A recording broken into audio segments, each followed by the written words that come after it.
Good morning. Witch tip of the day. I've been a witch for 40 years now. So now that we have social media, I see a lot of reels come in my feed because I run a magical page.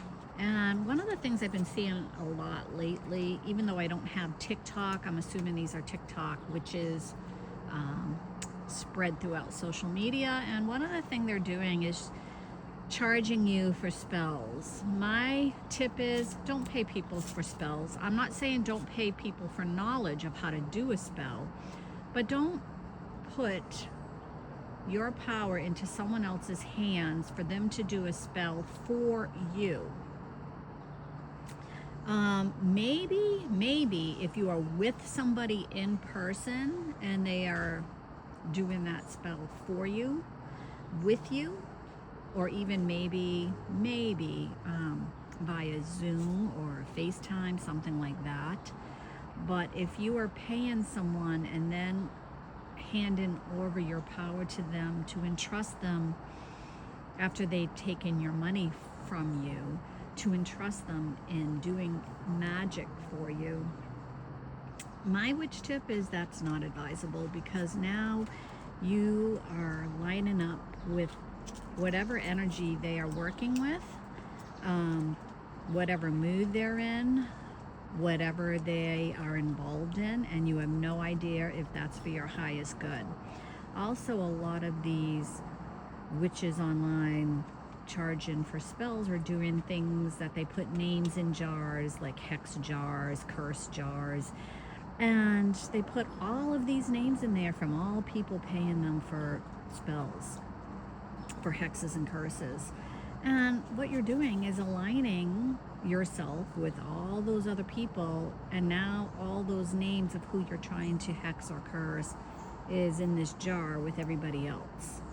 So I don't advise that, because now you are creating an energy stream for yourself to have that energy work coming to you. You're aligning with it.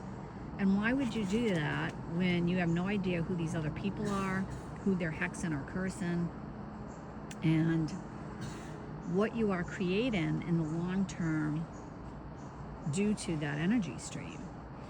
That is not advisable, and I find it unsafe magical practices. So think before you do anything in magic that is spell working, especially when you are giving somebody money and handing them and entrusting them to do something for you for payment. Like I said, unless you're working with somebody in person to do this and it's individualized to you and you only, or via FaceTime or Zoom, again, working with them in an individual manner and not jamming up all your magic with everybody else trying to do some type of hex or curse, which I personally don't do that kind of magic anyway, because I don't want that energy stream aligning with my energy until that hex or curse is discharged. So you do realize when you hex and curse, you are also aligning that energy to you. Same thing with binding spells. You are binding that energy to you. So the best thing I advise you to do is learn how to do magic, learn how to do spells. And yes, you can pay somebody to help you with that, but don't just hand over someone to do a spell for you and think everything's going to be hunky-dory, because all they're doing is taking your money from you and doing as they wish, and you're entrusting that they're doing the right thing and the magic at all. They probably aren't. They're probably just taking your magic and showing you a jar full of all these names, and you can't read them because now they're buried in solution. So you have no idea how long they've had that jar anyway. So it might not even be a name that you asked them to put in there, or a situation that you asked to put in there. So think before you do these things, and be safe.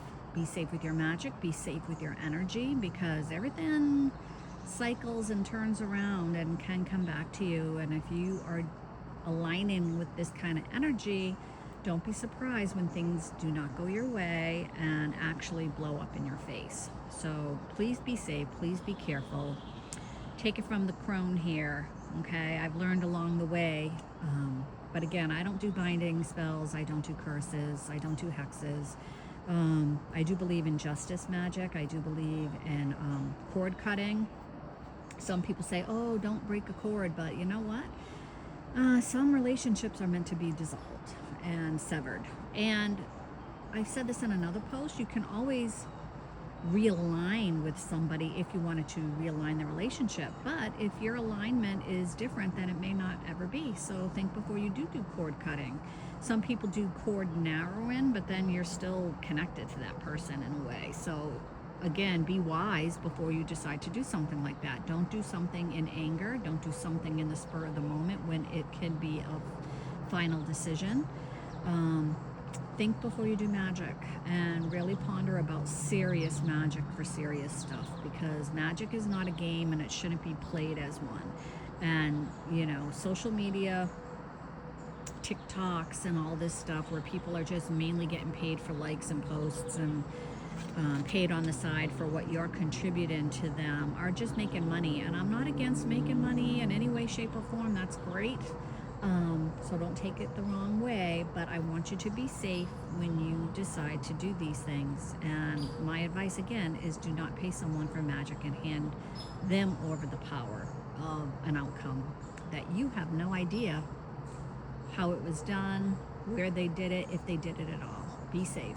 Blessed be.